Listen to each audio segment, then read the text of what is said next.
Hello friends, Patanjali योग सूत्र पर यह हमारा 12th लेक्चर है। पिछले लेक्चर में हमने 8 प्रकार के विक्षेप, चित्त विक्षेप यानी कि योग मार्ग में आने वाले 8 प्रकार के विघ्नों के बारे में देखा। अब हम अपने इस 31वें नंबर के सूत्र में उपविक्षेप यानी कि उन विघ्नों के साथ जो अन्य विघ्न भी आते हैं उनके बारे में चर्चा करेंगे। तो सूत्र है दुख दौर्मनस्य अंग में यत्व श्वास प्रश्वासा विक्षेप सैववा, यानी कि दुख, दौर्मनस्य, अंगमेजयत्व, श्वास और प्रश्वास ये 5 विघ्न विक्षेपों के साथ साथ होने वाले हैं। यानी कि जो 8 प्रकार के विक्षेप हमने पहले देखे उनके साथ साथ ये भी होते हैं। अब इनकी व्याख्या देखेंगे। उपर्युक्त चित्त विक्षेपों के साथ साथ होने वाले दूसरे 5 विघ्न इस प्रकार हैं। तो सबसे पहला हमने देखा दुख। तो दुख क्या है? आध्यात्मिक, आदि भौतिक और आदि दैविक, इस तरह दुख के प्रधानतया 3 भेद माने गए हैं।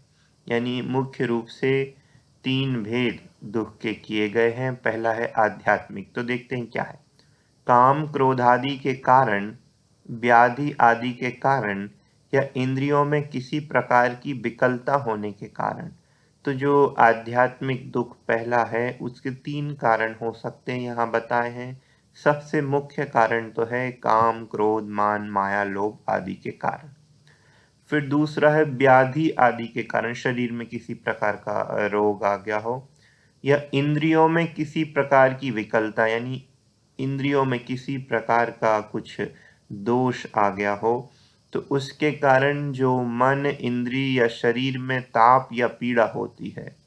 सबसे मुख्य रूप से तो मन में, इंद्रियों में या शरीर में जो पीड़ा होती है, जो कष्ट होता है, जो तकलीफ होती है, उसको आध्यात्मिक दुख कहते हैं, क्योंकि इनका संबंध आत्मा से है मुख्य रूप से, इसलिए आध्यात्मिक।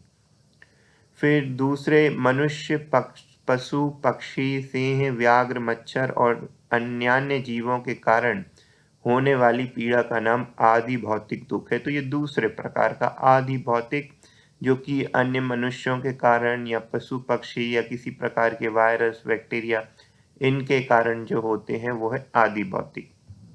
और अब तीसरे हैं आदि दैविक।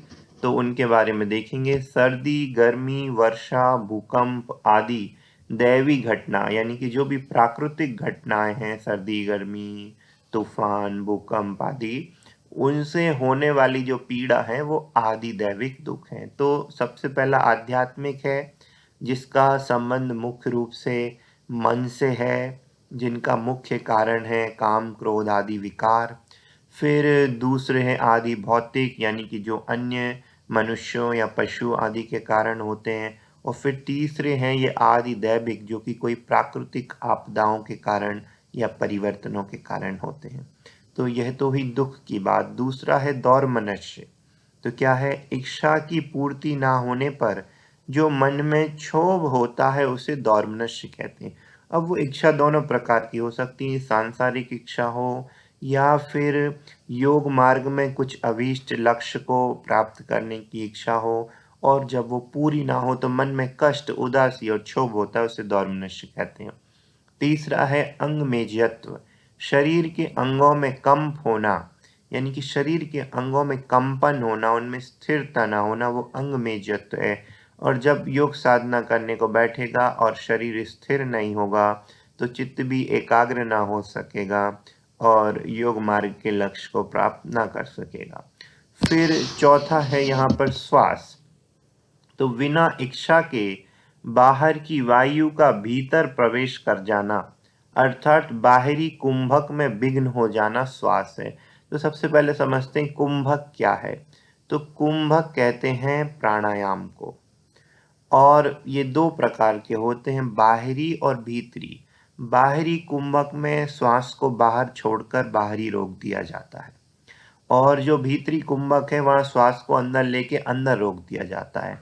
तो यहाँ पर जो ये श्वास नाम का उपविघ्न है, इसमें क्या होता है कि बिना इच्छा के बाहर की वायु भीतर प्रवेश कर जाती, यानी जो बाहरी कुंभक लगाया है, श्वास को बाहर छोड़कर बाहर ही रोका है, लेकिन वह हो नहीं पाता और किसी प्रकार से वायु भीतर प्रवेश कर जाती है, तो ये विघ्न श्वास नाम का। और इससे बिल्कुल उल्टा है प्रश्वास, कि जब भीतरी कुंभक किया यानी वायु को यानी श्वास को अंदर रोका है, तो किसी प्रकार से वह अंदर रोकी हुई श्वास बाहर निकल जाती है, तो वो प्रश्वास नाम का उपविघ्न है। देखिए, देखते हैं, बिना इच्छा के ही भीतर की वायु का बाहर निकल जाना अर्थात भीतरी कुंभक में विघ्न हो जाना, वो प्रश्वास है। तो ये 5 प्रकार के उपविक्षेप हैं, उपविघ्न हैं, जो पहले देखे हुए 8 प्रकार के विघ्नों के साथ होते हैं। अब यहाँ एक बात उन्होंने बताई है, ये पांचों विक्षिप्त चित्त में ही होते हैं, जो कि भटका हुआ चित्त है उसमें होते हैं, समाहित चित्त में नहीं, यानी जो एकाग्र चित्त है उसमें ये साधारणतः नहीं होते। तो अब यह तो हुई विघ्नों की और उपविघ्नों की बात। अब इन विघ्नों को दूर करने का उपाय क्या है, उसकी बात इस 32वें नंबर की सूत्र में बताई गई है।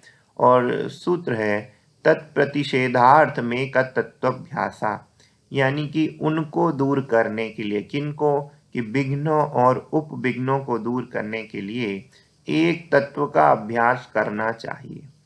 तो यह कोई दूसरा उपाय नहीं है, पर अनेक प्रकार के उपाय हैं, उनमें से एक उपाय है, और ये सब उपाय किसी न किसी प्रकार से एक दूसरे से जुड़े हुए हैं भावात्मक रूप से। जैसे ईश्वर प्रणिधान के बारे में हम देखें कि ईश्वर की भक्ति, ईश्वर की शरण में जाना। तो ईश्वर की शरण में जाने का अर्थ है कि ईश्वरीय मार्ग की शरण में जाना, और ईश्वरीय मार्ग का यही अर्थ है कि एक तत्व का अभ्यास। तो वही अलग अलग शब्दों में अलग अलग प्रकार से यहाँ पे बताया जा रहा है। तो बोले कि एक तत्व का अभ्यास करेंगे तो वे विघ्न और उपविघ्न दूर हो सकते हैं। व्याख्या देखते हैं। उपर्युक्त दोनों प्रकार के विघ्नों का नाश ईश्वर प्रणिधान से तो होता ही है, उसके सिवा यह दूसरा उपाय बतलाया गया। वही बात है दूसरी भाषा में। भाव यह है कि किसी एक वस्तु में चित्त को स्थिर करने का बार बार प्रयत्न करने से भी एकाग्रता उत्पन्न होकर विघ्नों का नाश हो जाता है। वैसे तो मूल तो है आत्म तत्व, उसमें एकाग्रता करने का प्रयत्न किया जाए, लेकिन जब तक उस स्थिति में ना पहुंचे तो किसी भी एक प्रशस्त वस्तु में, शुभ वस्तु में चित्त को स्थित करने का बार बार प्रयत्न करना चाहिए। कोई प्रतिमा हो या कोई मंत्र हो या शरीर का ही कोई प्रशस्त अंग हो या किसी भी प्रकार से, तो ऐसा करने से विघ्नों का नाश हो जाता है। अतः यह साधन भी किया जा सकता है। अब यह तो बात हुई कि किस प्रकार से उन विघ्नों और उपविघ्नों को दूर करें। पर यदि किसी का चित्त राग द्वेष आदि मलों से अत्यंत ही मलिन है, तो फिर उसको स्थिर करना बड़ा मुश्किल है। तो ऐसा चित्त जो कि राग द्वेष आदि की अधिकता से मलिन है, मैला है, तो सबसे पहले उस चित्त को निर्मल बनाना चाहिए। तो उस चित्त को निर्मल बनाने के लिए जो भी उपाय हैं या जो भावनाएं हैं, उनका वर्णन ये 33वें नंबर के सूत्र में किया गया है। सूत्र है, मैत्री करुणा मुदितोपेक्षाणाम सुख दुख पुण्य विषयाणाम भावना चित्त प्रसादनम, यानी कि सुखी, दुखी, पुण्यात्मा और पापात्मा, ये चारों जिनके क्रम से विषय हैं, ऐसी मित्रता, दया, प्रसन्नता और उपेक्षा की भावना से चित्त स्वच्छ हो जाता है। तो अब ये कह रहे हैं कि ये 4 प्रकार की भावनाएं हैं। मैत्री यानी कि मित्रता, करुणा यानी कि दया, मुदिता यानी प्रसन्नता, और उपेक्षा यानी कि माध्यस्थ या तटस्थ भाव। तो इनसे हमारे राग द्वेष कम हो जाते हैं, मंदता को प्राप्त हो जाते हैं और चित्त स्वच्छ हो जाता है। तो इनके बारे में विशेष देखते हैं हम इस व्याख्या में। सुखी मनुष्यों में मित्रता की भावना करने से जो सुखी हैं उनके प्रति मैत्री भाव हम रखें। मानी कि उनसे किसी प्रकार का राग भी ना करें और ईर्ष्या आदि द्वेष भी ना करें, एक मैत्री यानी मित्रता का भाव रखें। और जो दुखी मनुष्य हैं उनमें दया की भावना करने से, जो दुखी हैं उनके प्रति घृणा ना करें बल्कि दया करुणा की भावना करें। और पुण्यात्मा पुरुषों में प्रसन्नता की भावना करने से, जो धर्मात्मा हैं, जो सन्मार्ग पर लगे हुए हैं, उनको देखकर प्रसन्न होना चाहिए, प्रमुदित होना चाहिए। और पापियों में उपेक्षा की भावना करने से, जो पापी यानी अधर्मात्मा है या कुमार्ग में लगे हुए हैं, उनके प्रति एक तटस्थ भाव रखने से, एक माध्यस्थ का भाव रखने से चित्त के राग द्वेष घृणा ईर्ष्या और क्रोध आदि मलों का नाश होकर चित्त शुद्ध निर्मल हो जाता है।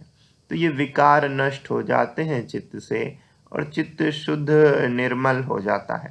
अतः साधक को इनका अभ्यास करना चाहिए। यानी कि कह रहे हैं कि कोई सुखी है तो उससे आप ईर्ष्या मत करो, बल्कि मैत्री का, मित्रता का भाव रखो। कोई दुखी है तो घृणा मत करो, बल्कि दया की भावना रखो।